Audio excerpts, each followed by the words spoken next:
Today I'm going to review the Lulzbot SL, which is for single layer or small layers. It's got a tiny 0.25 nozzle right there,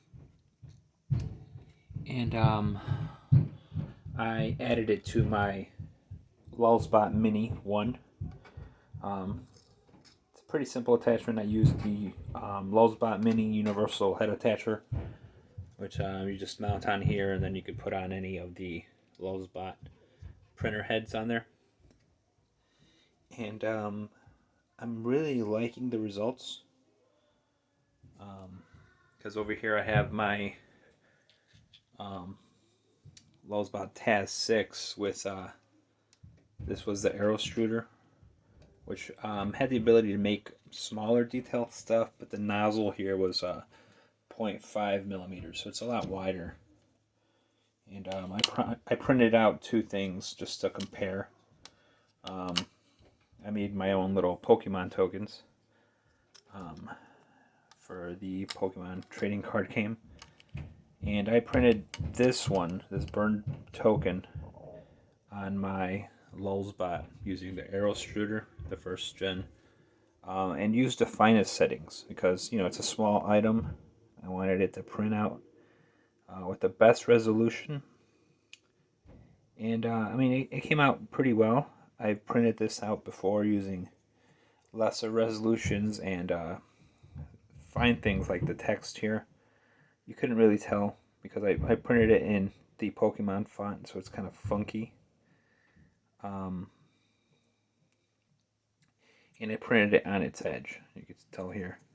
I printed it like this so I could capture the Z-axis small layers, the thin ones, and so I could print out the most detail.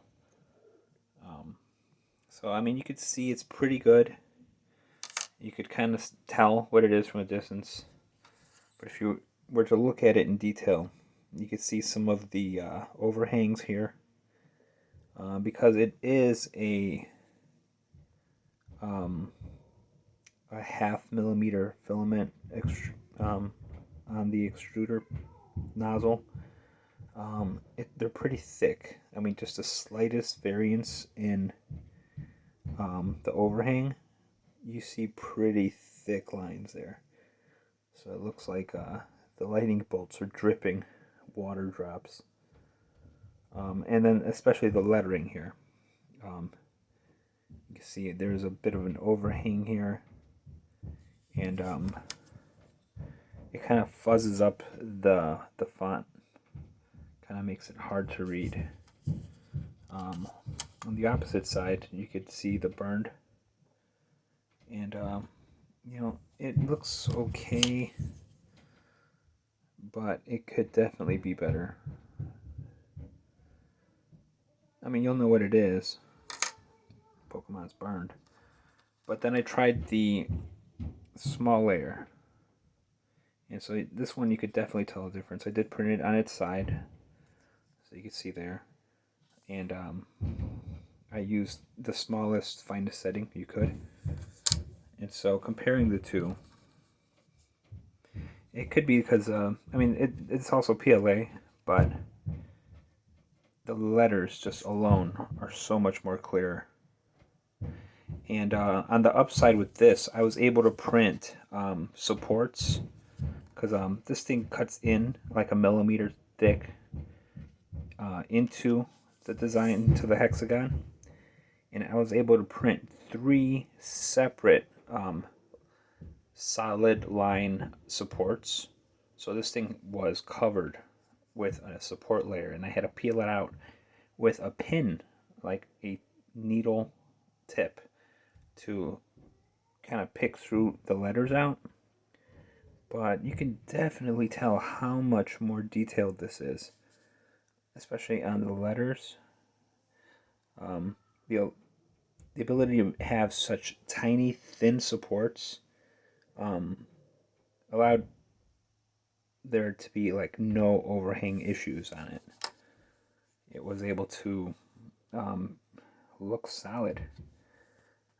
This is almost comparable to like a resin printer with SLA printing, and you can almost not tell the lines. I mean, I did not do anything to this except for pick out the supports with a needle pin, and you can tell, like, if you really look at it, where the print lines are.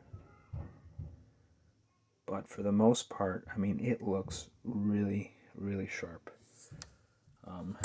Compared, I mean, here, the print, I think it's because of the filament, but I mean, you could kind of tell where the print lines come out.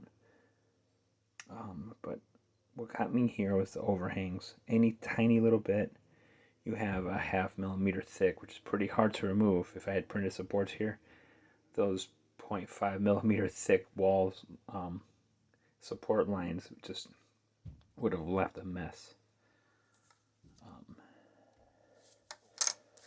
But I mean, with this, supports were so tiny. Just brushing it with a needle tip was able to take them out, and it really didn't leave too much, rip lines. So this is with the small layer Lulzbot toolhead, and I'm impressed. For my small stuff now, I'm gonna use this because I do have like a any cubic photon SLA printer, but I hate messing with the resins. I hate the resin smell. I hate having to wash and post-process a print afterwards, and I hate having to show it to somebody and it's still feeling tacky and probably chemically contaminating everything it's touching. Just printing with PLA. In this detail, I think I'm just going to stick with printing with this for the small things that I make. So I'm very happy with it. I love the ability to print just the small detail stuff. And I'm going to be making a lot more of these coins later.